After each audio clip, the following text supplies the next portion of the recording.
दोस्तों कुछ वक्त की बात है कि एक बार एक कुत्ता अपने घर का रास्ता भूल गया और भटकते भटकते घने जंगल में पहुंच गया।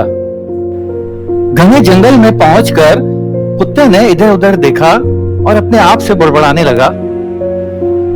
अरे पता नहीं ये मैं कहां पहुंच गया हूं चलते चलते। ये तो घना जंगल है, चारों तरफ जानवर ही नजर आ रहे हैं। कहीं कोई खतरनाक जानवर ही ना मिल जाए मुझे।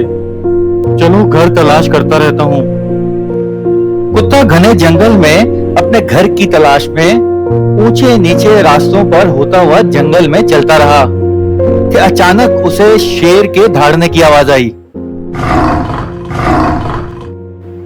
शेर की दहाड़ने की आवाज सुनकर कुत्ता डर के मारे अपने आप से कहने लगा, अरे भाई ये तो शेर की आवाज थी। अब तो मुझे जल्द से जल्द यहाँ से निकल जाना चाहिए। ऐसा ना हो कहीं शेर आ जाए और मैं उसका निवाला ना बन जाऊं, मुझे खा ना जाए वो कहीं। चलो भाई भागो। ये कहते ही कुत्ता जंगल के उस हिस्से से भाग गया। भागते भागते कुत्ता बहुत थक चुका था। वो भागते हुए जंगल में एक आबशार के नजदीक पहुंचा। वो बहुत थका हुआ था, इसलिए उसने सोचा कि चलो कुछ आबशार के नजदीक आराम कर लिया जाए। वो थक हार कर आबशार के नजदीक ही लेट गया। अभी कुत्ते को लेटे हुए ज्यादा देर नहीं हुई थी कि उसे दोबारा शेर के दहाड़ने की आवाज आई।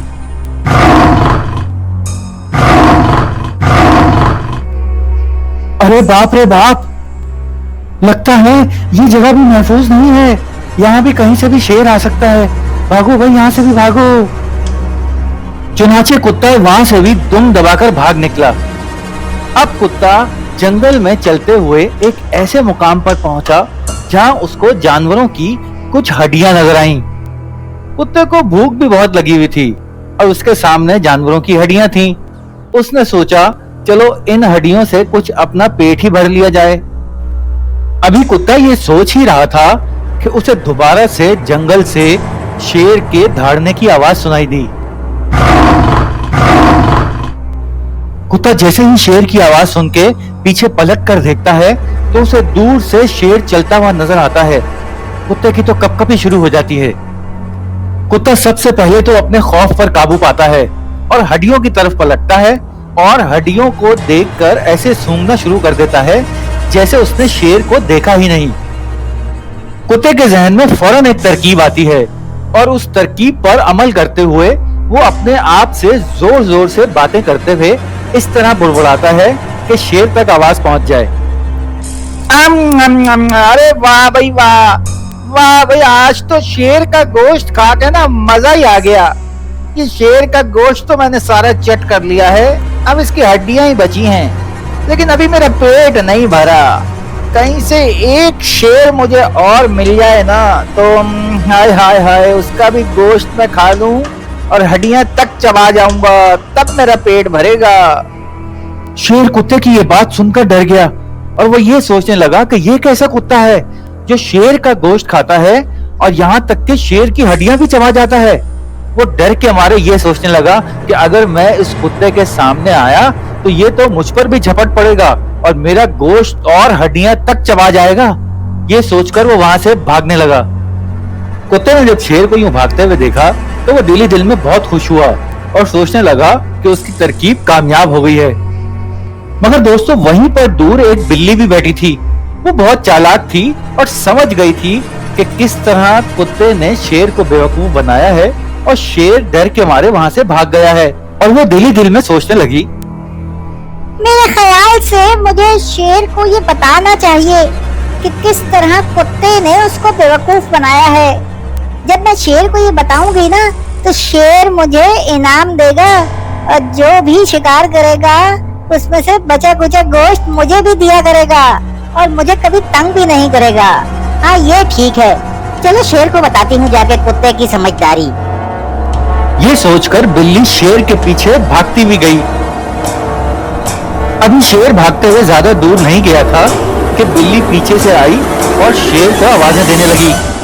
बिल्ली की आवाजें सुनकर शेर बिल्ली की तरफ पलटा और गुस्से से कहने लगा, अरे क्या बात है ए बिल्ली, क्यों मुझे आवाजें देकर रोक रही हो? क्या हो गया है तुम्हें? शेर की ये बात सुनकर बिल्ली डरते हुए शेर से कहने लगी, अरे बादशाह सलामत, नाराज मत हो। मैं तो आपको ये बताना चाहती हूँ बस कि किस तरह कुत्ता ना आपको बेवकूफ बना रहा है। ये कहकर बिल्ली ने शेर को सारी कुत्ते की चालाकियां बता दी। शेर का गुस्से से बुरा हाल था। चुनांचे शेर ने बिल्ली को अपने साथ लिया और कुत्ते को मजा चखाने के लिए जंगल के उस हिस्से की तरफ चल पड़ा जहां पर कुत्ता मौजूद था। वहां जंगल में कुत्ता बेचारा हड्डियों से लुत्फानंदोज हो ही रहा था कि अचानक उसने शेर के दहाड़ने की आवाज सुनी। कुत्ते ने जब डरते हुए नजर उठाकर देखा तो उसको दूर शेर और बिल्ली अपनी तरफ आते दिखाई दिए। कुत्ता भाप गया था कि किस तरह बिल्ली ने शेर को वरगलाया है और दोबारा कुत्ते की तरफ भेजा है। कुत्ते को एक नई तरकीब सूझी। वो दोबारा अपनी हड्डियों को चाटने में मगन हो गया और इस तरह बुड़बुड़ाने लगा कि आवाज शेर तक पहुंच जाए। अरे नहीं भाई नहीं, एक शेर के गोश्त और हड्डियों से पेट नहीं भर रहा। मुझे एक शेर और चाहिए, मुझे खाना है बस। हालांकि मैंने इस चालाक बिल्ली को कहा भी था कि किसी तरह बहला फुसलाकर शेर को मेरे पास ले आए, बस मैं उसका गोश्त और हड्डियां खाना चाहता हूँ। मैंने उस बिल्ली को लालच भी दिया था कि थोड़ा सा गोश्त और हड्डी उसे भी दे दूंगा, लेकिन पता नहीं वो कहाँ रह गई। अभी तक शेर को पागल बनाकर मेरे पास लाई नहीं। कहाँ है भाई? ये कहकर कुत्ता तो दोबारा हड्डियां चबाने लगा और उधर शेर गुस्से में बिल्ली की तरफ पलटा और उससे बोला, चालाक बिल्ली, मुझे बहला फुसलाकर दोबारा कुत्ते के पास ले आइए ताकि कुत्ता मुझे खा सके। ठहर जा, अभी तुझे इसका मजा चखाता हूँ। ये कहते ही शेर ने एक पंजा मारा और बिल्ली का वहीं खात्मा कर दिया। बिल्ली का खात्मा करके शेर खुद भी वहां से दुम दबाकर भाग निकला। उसको ये डर था कि कहीं कुत्ता उसको ही न खा जाए। कुत्ता ये सब मंजर अपनी आंखों से देख रहा था और दिल ही दिल में खुश हो रहा था कि उसकी अक्लमंदी से उसकी सारी तरकीबें कामयाब हो गई थीं। अब कुत्ता इत्मीनान से दोबारा अपने घर की तलाश में जंगल की दूसरी तरफ निकल पड़ा। दोस्तों, ये कहानी हमें ये सबक सिखाती है कि मुश्किल वक्त में जहां हमें कुछ न बन पड़ रही हो, अपने आसाब पर काबू रखना चाहिए। हमें अपने दिमाग पर भरोसा करना चाहिए और ऐसी तदबीरें सोचनी चाहिए जो हमें मुश्किल वक्त से निकाल सकें। और हाँ, मुश्किल वक्त में किसी किस्म की जल्दबाजी का भी मुजाहरा नहीं करना चाहिए।